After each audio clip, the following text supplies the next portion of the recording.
If your Lenovo ThinkPad Z13 turns on but the screen remains black, this tutorial walks through effective troubleshooting, repair options, Windows recovery, and command line fixes to get your laptop back up and running.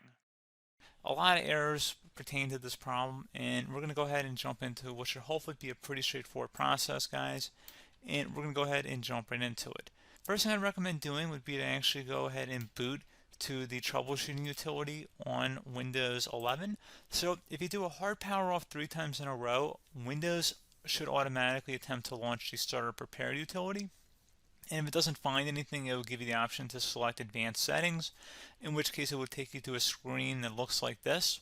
Now, if it does not take you to a screen that looks like this, or you're unable to get to that, you can also download the Windows 10 Media Creation Utility, or Windows 11. They probably will make a creation utility for Windows 11 at some point. And it doesn't really matter, you can actually run the Windows 10 utility on Windows 11 as far as I'm aware. And you should be able to run the troubleshooting utilities built in within it. So you just would go ahead and download it to an ISO file and then burn it to a DVD or USB. It'd have to be about 4 gigabytes or more. It couldn't be a small USB flash drive, and it couldn't be a CD. It'd have to be a DVD. And then you'd boot your computer from it. So depending on the computer manufacturer, you'd have to tap a different key on your keyboard in order to launch that menu, in order to select what boot drive you want to go off of. So it could be anything between the escape key, F2, F8, F12, for example. And those are the function keys on the top of your keyboard. So you may have to just do a little bit of trial and error. Shouldn't take you more than a couple minutes. Googling it would probably be best before you even begin. But anyway, we're ready to go ahead and jump right into it. So we're on the choose an option page. So these will look very similar whether you're booting from it directly within Windows itself, or if you're plugged in a USB flash drive with the media creation utility installed and you selected the recovery option. So when you are setting up your Windows 11 installation or Windows 10, depending on the drive you're using, there should be an option to repair your computer in the bottom left corner of the dialog window, one of the first screens that comes up. You go ahead and select that, and then it would take you to a troubleshooting screen like you see here. And you want to go ahead and select troubleshoot, reset your PC, or see advanced options. And then there are going to be a whole bunch of options in here that we're going to explore in today's video. The first one, we're going to actually go underneath advanced options and then select startup repair, fix problems that keep Windows from loading. So go ahead and select that first.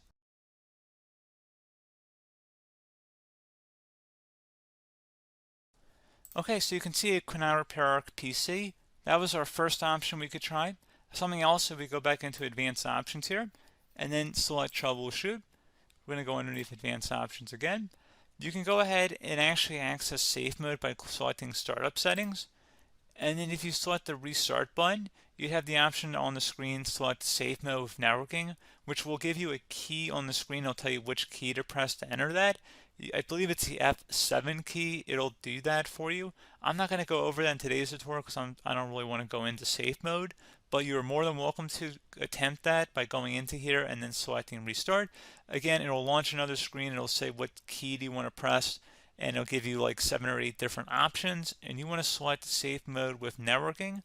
There's also an option for a command prompt too, but that's going to be something we're going to cover later in this video, and we don't even have to go through that in order to access it. So that's why I'm not going to really push for that, because unless you know exactly what's causing the problem, you probably don't need to go into safe mode. Unless you're trying to recover files, in which case then you definitely can go into safe mode, but we're trying to actually recover our computer here. So I hope that makes sense. Something else we can also try here as well would be to uninstall updates, remove recently installed quality or feature updates from Windows. So if you go ahead and select that, you can uninstall the latest quality updates, which generally is the more day-to-day updates. Feature updates are the less regularly released ones, like the big ones. I would equate it to service packs in like Windows 7 and Windows Vista and Windows XP. So larger updates that occur once or twice a year at most. And the quality updates are more just a regular update. So probably obviously depend, it'll take longer if you're going to try and uninstall the latest feature update versus quality update. And maybe you don't need to go back that far. So just giving you guys a couple of pointers with that. Something else you can also look at here, and we're going to jump into the command prompt in a little bit, but you can select System Restore, which will use a restore point recorded on your PC to restore Windows. And this is something I would highly recommend here, guys. So select Next. Assuming you have a restore point saved on your computer, you go ahead and select the most recently created one, and you'll select next, and then you'll select the drive. You shouldn't actually have to select the drive. You can scan for affected programs, but we're going to keep it all default here, and then we're going to select finish. So once started, system restore cannot be interrupted. Do you want to continue? I think we're going to select yes. I don't think we have anything better to do on our computer right now, so just give it a moment here to initialize. It will take a couple minutes to run, obviously depending on how large your hard drive is and how much is saved on the system restore point. So just give it a couple minutes here.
Okay, so you can see the system has been restored successfully.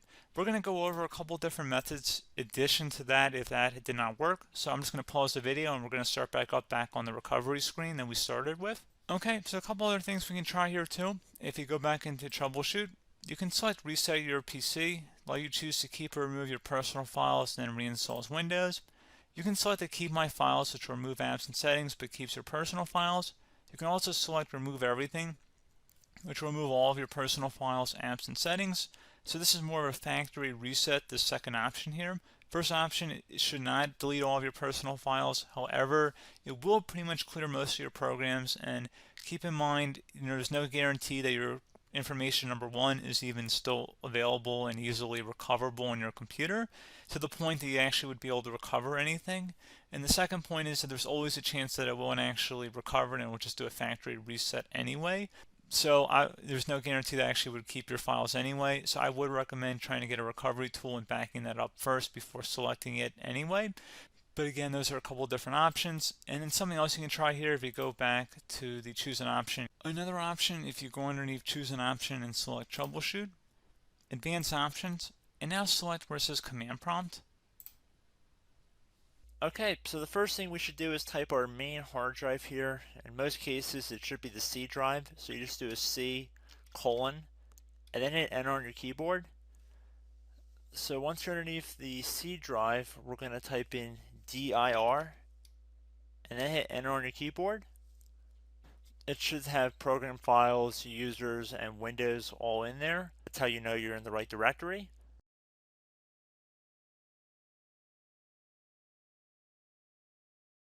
In some cases, it might be the D drive as well, so just keep that in mind.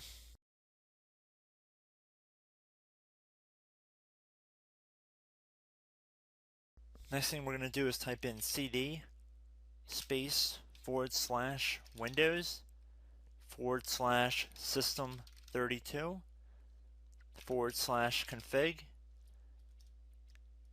and then you're going to hit enter on your keyboard.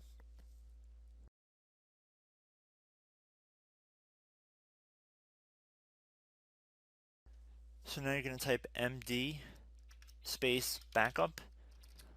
If you've seen other tutorials, it might also say to put down md backup. That's because the backup name is pretty common when you want to back something up. So you can name this whatever you want, doesn't have to be backup. So if you've already made a backup folder in the past, you could do backup 1, for example. So once you're done setting the name you want the backup to be called, hit enter on your keyboard again.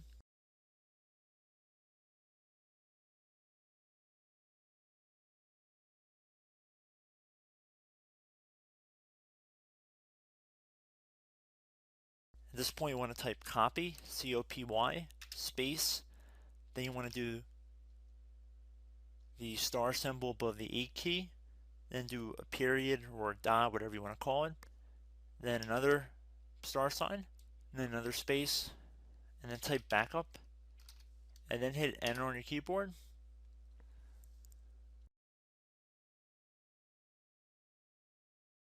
Now you want to type cd reg back, REG BACK, and then hit enter on your keyboard. So now that we are under the reg back, so now you want to type dir again, and then hit enter.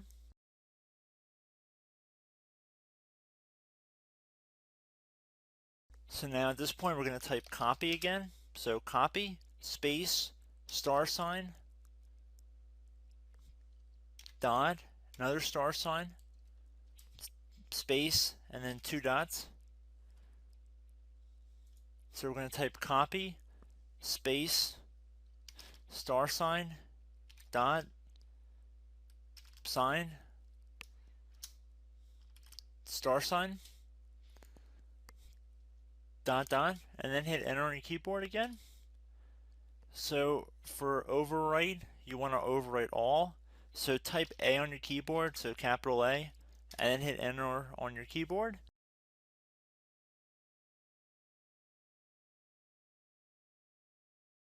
So at this point you should be good to go. You can close out of the command prompt window, and if you accidentally continue to Windows 10 you should be all set. So I hope one of these 3 or 4 different methods we went through in this tutorial helped you guys out.